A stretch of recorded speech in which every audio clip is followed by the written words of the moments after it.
My mom already wants a grandchild from me. Willing ka bang punan ng pangangailangan at kondisyon na yan, Gabriel? Seryoso at nakataas ang isang kilay na tanong ko sa lalaking kaharap. What? You will give me a responsibility I couldn't take? Hindi ako ganun kadesperado sa pera, Rich. Nakalimutan mo yatang may girlfriend na ako. Baka sa tono niyang nainsulto siya sa sinabi ko. Tumayo siya para umalis. Napalunok ako at naramdaman ang pagkirot ng puso. This is the first time na naging seryoso talaga ako sa isang lalaki. Something about him made me fell for him. Iba siya. Una sa lahat, kasalanan niya kung bakit ako nahulog sa kanya. He treats me like a princess. He cares for me. At walang ibang gumagawa nun kundi siya lang. Sa kanya ko lang naramdaman ang sinseridad na hindi ko nararamdaman sa mga lalaking dumaan sa buhay ko. Of course, ano nga ba naman ang aasahan ko sa mga lalaking yun? Wala naman akong ibang gusto kundi ang mapapala ko sa kanila sa kama. Wala nang iba. Oo, sinubukan nilang i-date ako. Pero wala akong ibang nararamdaman kundi pagka-bored lang. Isa sa dahilan kaya ako nagkakaganito is maybe because I can't get him.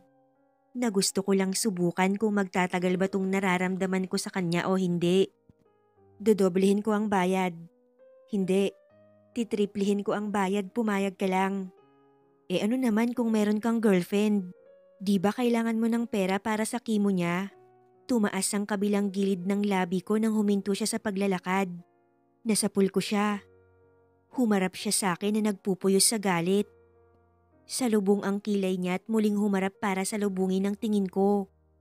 You think that's the only solution? Nawala ang ngisi sa labi ko at siya naman ngayon ang ngumiti ng nakakainsulto.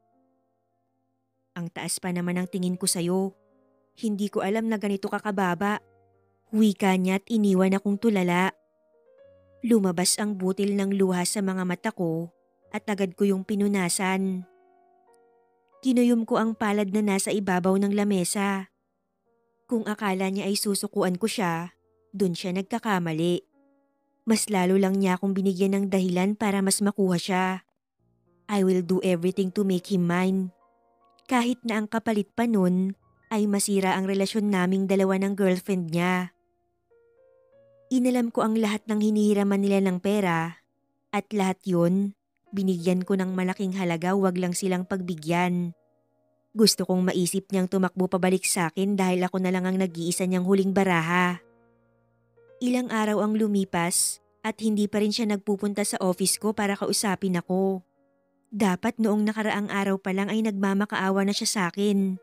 Pero wala pa rin hanggang ngayon. Nakarinig ako ng katok mula sa pinto ng opisina ko at napangisi nang maisip na baka si Gabriel na yun. Good afternoon, Ma'am Erich. Nawala ang ngiti sa labi ko nang makitang si Hana yun, ang girlfriend ni Gabriel. Ngunit naisip ko ring maaari ko siyang gamitin para sa plano ko. Pasok ka. Nakangiti kong sambit at iminuwestra ang upuan sa harapan ko. May kailangan ka? Muli ko pang tanong. Nilaro ko ang swivel chair habang nakaupo ako dahil sa tuwa ko ngayon. Ano po kasi ma'am? Wala na po talaga akong naiisip na ibang tao para mapaghiraman. Kung saan-saan na po kami lumapit ni Gab para humiram. Pero lagi pong olats. Kailangan ko na po ng pera. Nagsusumamo ang mga mata niya nang tingnan ko siya. So, nakataas kilay kong tanong habang hinihintay ang mga salitang gusto kong lumabas mula sa bibig niya. Kakapalan ko na po ang mukha ko.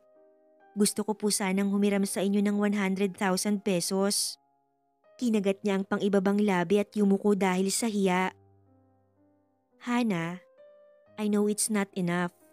If you want me to help, you should agree with my one condition. Ako na ang bahala sa lahat. I know nakakagat siya sa pain ko. Dahil sino ba namang hindi matetempt sa offer ko? Anong kondisyon, Ma'am Erich? Napalunok siya nang makita ang ngiti sa aking mga labi. Hiwalayan mo si Gabriel. Sambit ko na nagpalaglag ng balikat niya. at tinignan ako na parang pinoproseso kung tama ba ang narinig niya. I like him. I want Gab to be the father of my child. Wala akong babanggitin sa kanya tungkol sa pag-uusap natin. Break up with him and tell him that you don't love him anymore. Na ginamit mo lang siya para gumastos ng mga hospital bills mo. Ma'am, sandali lang ho. Naguguluhan ako. She paused for a minute. Napansin kong nagtubig ang mga mata niya. Paano?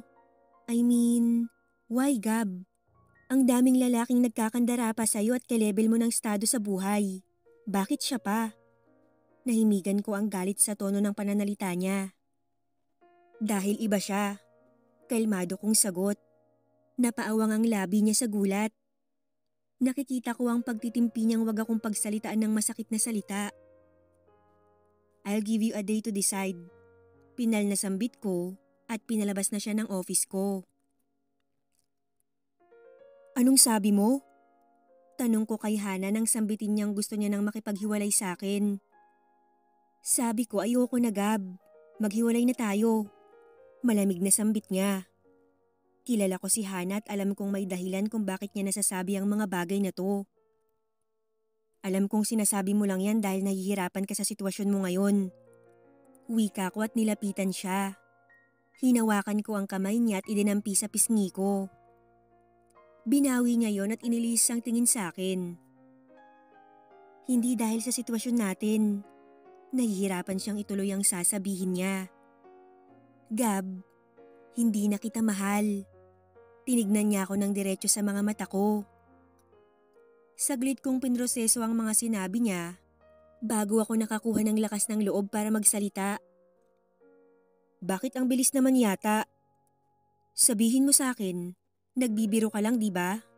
Muli kong hinawakan ng dalawang kamay niya, ngunit marahas niya yung hinila mula sa mga kamay ko. Ginamit lang kita para huthutan ng pera. Muli niya pang sambit. Hindi, kilala kita Hana. Si Ma'am Erich ba ang dahilan kaya ka nakikipaghiwalay? Magkano ang inoffer niyang pera sa'yo? Milyon? Tinignan kong mabuti ang magiging reaksyon niya nang banggitin ko si Erich, ngunit walang gulat na bumakas sa mukha niya. Kung ganon, hindi mo pa nga ako kilala.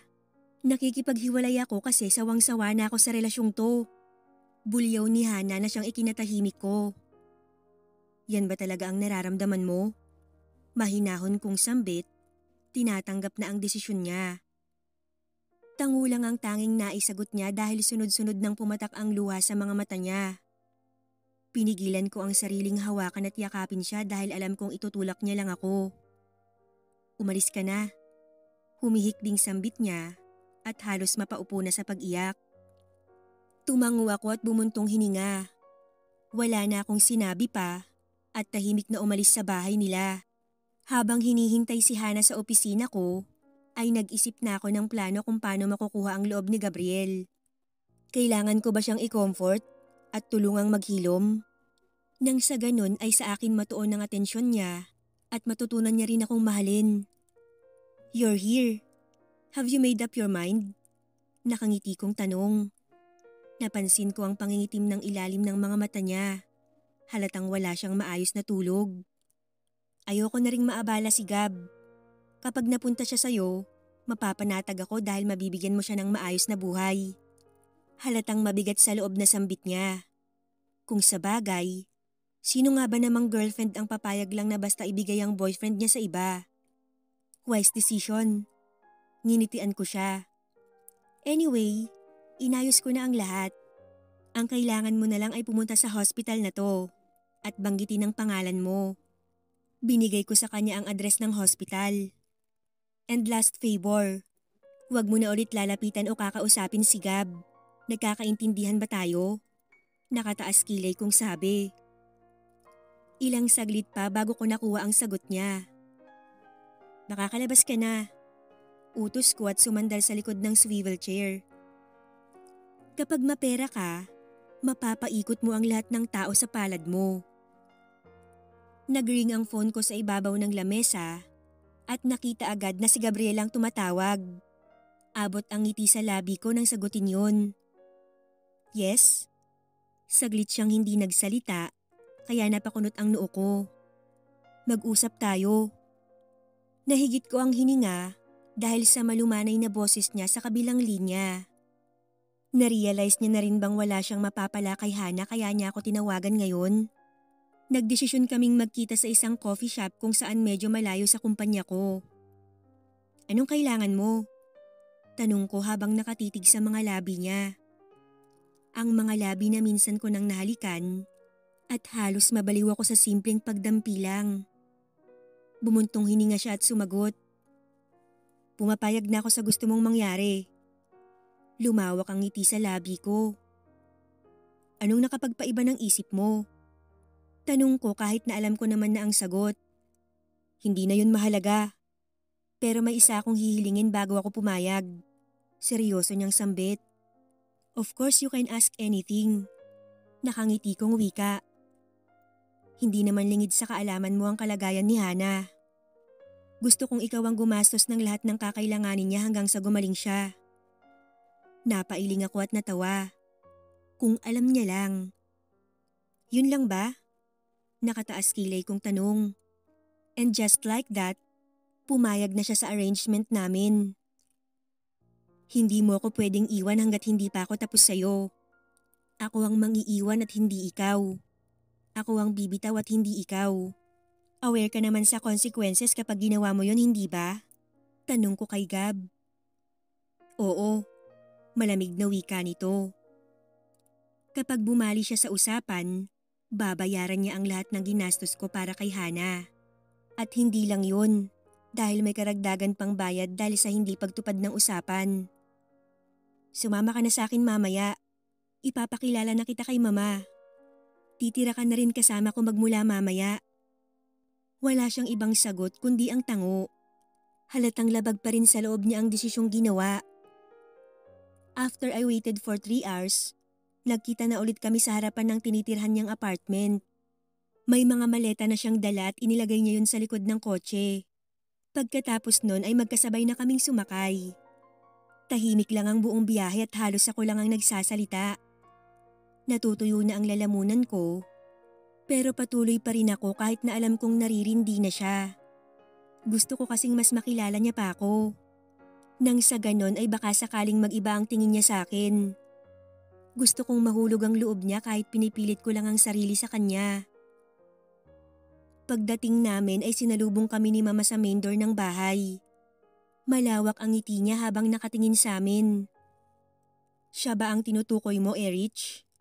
Tanong niya at pinasadahan ng tingin si Gabriel. Yes, Ma.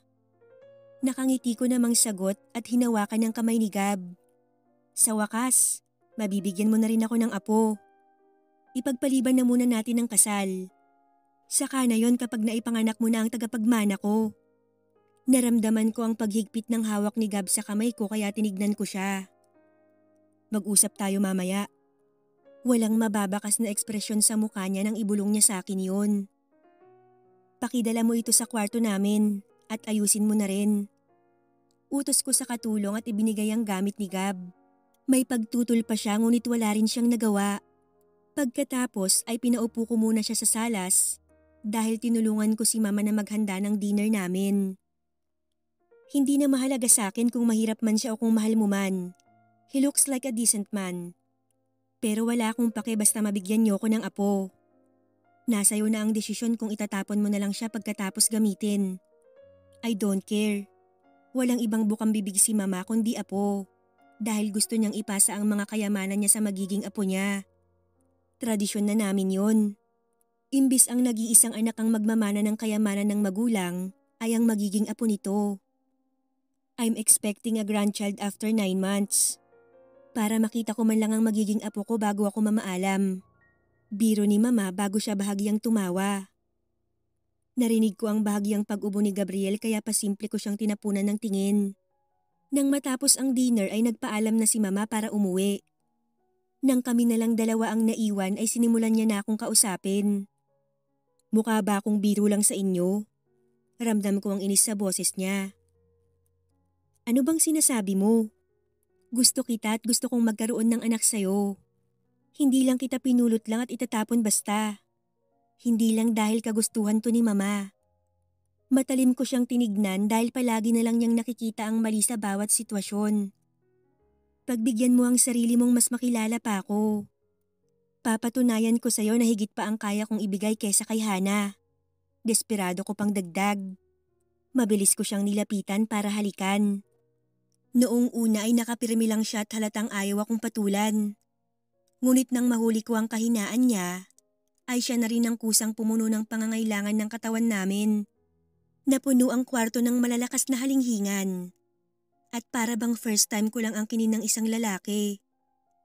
Higit pa sa inaasahan ko ang mangyayari. Kaya higit pa sa pagiging kontento ang naramdaman ko. Nang matapos niyang punuin ang kaloob-looban ko, pagod siyang humiga sa gilid ko. Napangisi ako habang tinitignan ko siya. Hindi pa rin ako makapaniwala na sa akin ka na. Sambit ko at hinawakan ang mukha niya.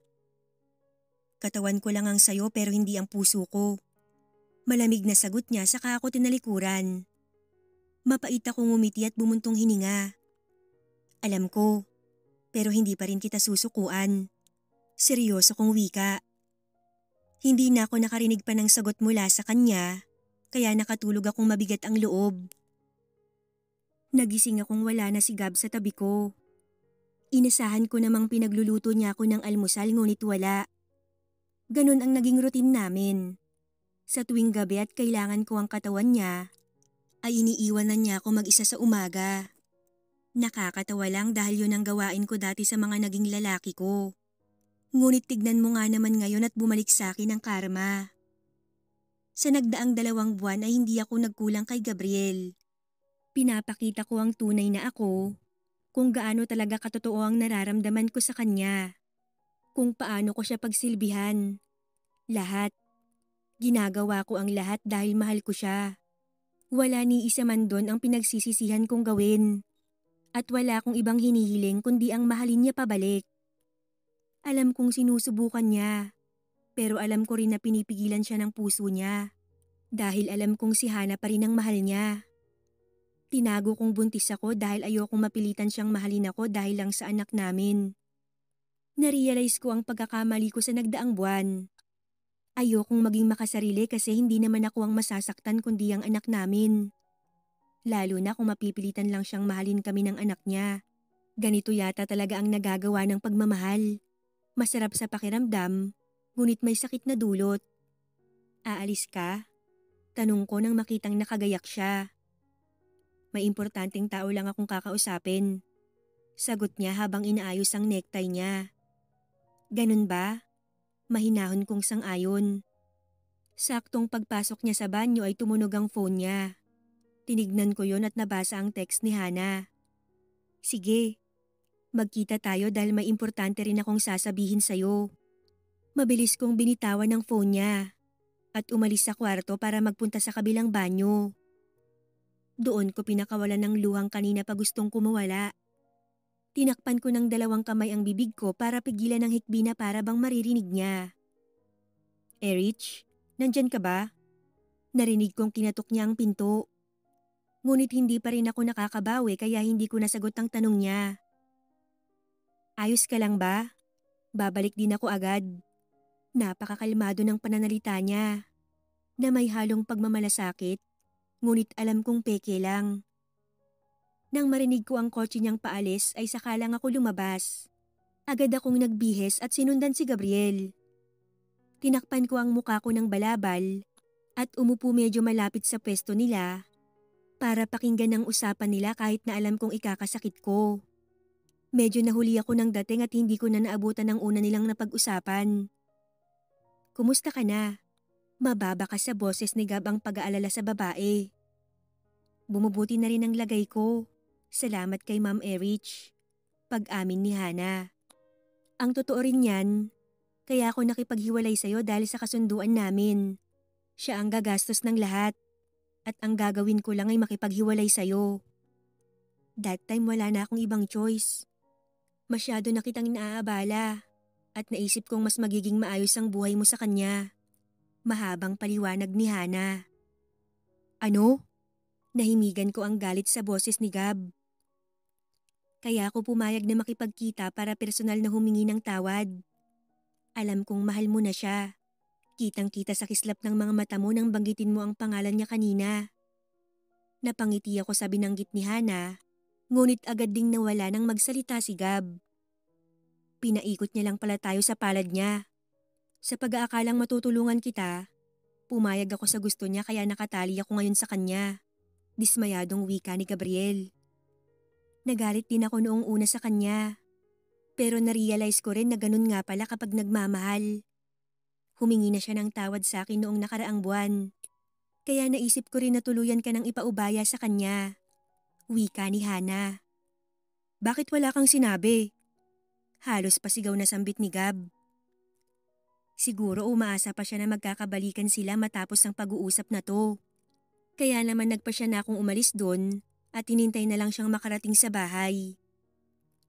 Ilang oras bago siya nakabalik, isinigaw niya ang pangalan ko na halos ikagulat ko. Matapang ko siyang hinarap habang nagpupuyo siya sa galit. Nang makalapit siya ay hinawakan niya ako sa magkabilang balikat at inalog-alog. Ganyan ka ba kadesperada para makuha ako na pati relasyon ko ay sinira mo? Sigaw niya habang pulang-pula ang muka. Kinagat ko ang pang-ibabang labi at hindi nakasagot dahil sa sobrang guilty sa nagawa. I'm sorry. Tanging nasambit ng labi ko. Huli na. Nakasira ka na ng relasyon. Gusto mo ba siyang balikan? Nag-iba ang ekspresyon ng mukha niya sa tanong ko. Sabi ko na nga ba, gusto niyang bumalik kay Hana. Tutal hindi mo naman ako magawang mahalin. Maghiwalay na lang tayo. Pero wag kang mag-alala dahil hindi ako babali sa pangako. Tutulungan ko pa rin si Hana hanggang sa tuluyan siyang gumaling. Naalala mo ba ang kasunduan natin? Saka lang matatapos ang lahat kapag ako na ang bumitaw. Bukas na bukas lang din pwede ka nang umalis. Malamig kong sambit at tinanggal ang dalawa niyang kamay na nakahawak sa balikat ko. Narinig ko ang dismayado niyang tawa, ngunit hindi na siya nagsalita. Buong magdamag yata akong umiyak kaya kinaumagahan ay namamaga ang mga mata ko. Hindi ko na rin nadatnan ang pag-alis ni Gab. Siguro ito na rin ang karma sa ginawa ko sa kanila. Masakit man, tatanggapin ko na lang. Sinabihan ako ni Mama na sa ibang bansa na lang manganak. Tutal ay hindi rin naman alam ni Gab na buntis ako ay pumayag na ako. Nasa airport na ako nang marinig ko ang boses ni Gabriel. Akala ko noong una ay nagkamali lang ako ng dinig. Ngunit nang may pumigil sa kamay ko ay napalingon ako. Gab? Nagtataka kong sambit. Hinihingal pa siya kaya hindi agad nakapagsalita. Nagsabi sa akin ng Mama at nandito ako para pigilan ka. Napakunot ang noo ko sa sinabi niya. Bakit? Nagtataka kong tanong. Sinabi niya sa akin na buntis ka. Wika ni Gabriel. Tumango ako dahil alam ko na ang pinupunto niya. Pananagutan niya lang ako dahil sa bata. Dahil nakokonsensya siya. Hindi dahil sa mahal niya kami kundi dahil sa responsibilidad. Okay na. Hindi na kailangan. Palalakihin ko ang anak ko na ako lang mag-isa. Pwede ka nang bumalik kay Hana nang walang iniisip na pabigat sa buhay mo. Malamig kong sambit at tinalikuran siya. Anak natin. Hinabol kita hindi dahil sa responsibilidad, kundi dahil mahal kita, Erich. Nakipagkita ko kay Hana para humingi rin ng tawad. I don't think na kaya ko pa siyang balikan. Oo, nagalit ako sa'yo dahil sa ginawa mo. Umalis ako para mag-isip saglit. Hindi mo man lang ako nagawang hintayin.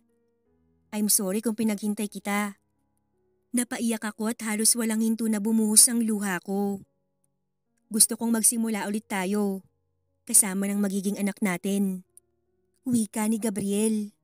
Pagkatapos nun ay hinalikan niya ako sa noo at niyakap.